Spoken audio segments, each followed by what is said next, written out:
It's hard to oversell Khaya Dlanga's achievements. He's won a Cannes Golden Lion, been one of only 3 people in 13 years to win advertising's Black Eagle Award, and is Senior Communications Manager Southern Africa at the biggest soft drinks company in the world. And his latest book is stirring up more than just bubbles. In my arrogant opinion, what is it all about?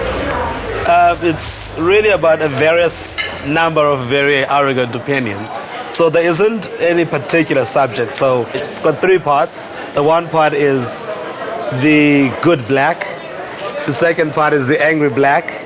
And the third part is the quotable black. So where I quote myself. Looking for a movie clip on YouTube, he found people offering opinions on everything under the sun and decided to do the same. You've had about 5.2 million hits. That's a lot. Yeah, it surprised me. I didn't expect it to do so well because a lot of the things I was saying were really random.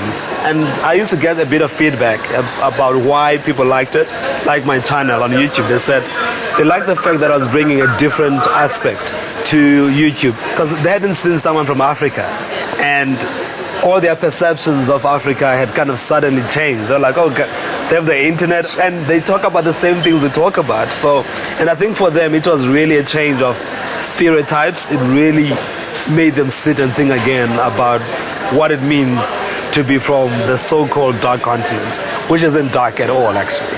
One of your highlights must definitely be President Obama answering one of your questions online.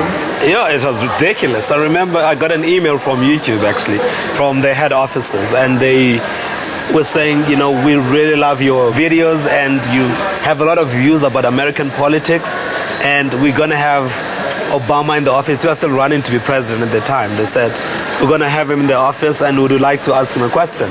And of course I sent the question. And he responded and I was over the moon. Barack, is it okay if I call you Barack? My name is Khaya and I'm from Johannesburg, South Africa. Do you think that Africa will have unreasonable expectations of you since you have strong ties with Africa because of your father? There was this sense of, I'm a senator from the United States and somehow I must be bringing benefits. What I can do as president is to make sure that the American people understand our fates are linked with what happens in Africa. When Khaya first arrived at the AAA advertising school, he had just completed matric and took a taxi all the way from East London to apply in person. The life that began in the little Transkei village of Duchini was on the move. Now, Khaya, you really started from the bottom.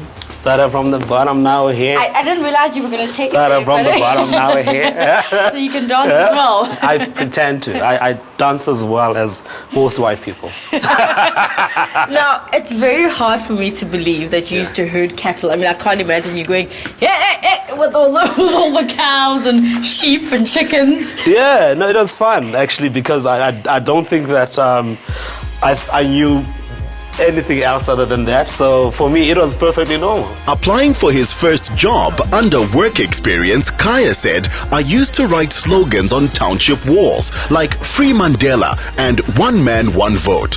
As you may have noticed, this was a very successful campaign. At what point did you realize that you were creative? I mean, when I think about it, I just see it as your brain is completely different to mine. I would say it's probably from reading, but I also know that as a kid, I used to imagine all sorts of things. And where I grew up, where I was born, it's like this village, you know, literally surrounded by these mountain ranges.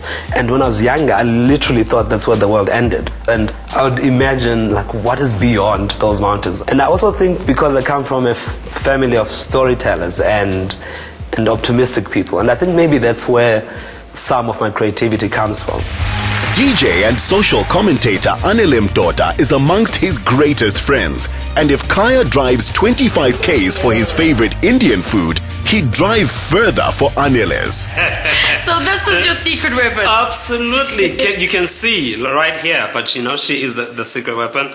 And you have not eaten until I've had Anile's food. You know what? The only reason I keep Khaya around is because I know it's going to be really important one day. So I just can't. You know, like Barack Obama's friend. That guy's made forever. Come on, let's be honest. That guy's made forever. This is why I keep him around. This is why I cook so much. In 20 years' time, Khaya, remember when we used to gather in my kitchen? People are his biggest inspiration, and favorites include editor Brenda Nyakudka and her actor boyfriend, also Khaya's cousin, Somla Dandala. Accounting student Priscilla Menwe is Khaya's girlfriend of almost 2 years. Now, is Khaya the same person that you guys know? In terms of, like, I think people on Twitter know him as this different character. Is he the same person kind of when it's just friends and close people? Khaya is precisely the person he is everywhere. Annoyingly positive. Yes, his opinions may shock you, but his delivery, it's always Khaya. Like, and if Khaya doesn't have an opinion on something, then I must go over and check his temperature. Like, babe, having known him for so long, it kind of I'm that person that's can you calm down though? Please stop. It's like, oh wow, he's so funny. I'm like, yeah, he's okay. I'm going to put you on the spot. I want a 10-second ad on one of Annale's dishes. Goodbye. I will just. Khaya says, grab your dreams by the horns and force them to cooperate. He's shown you can do it too.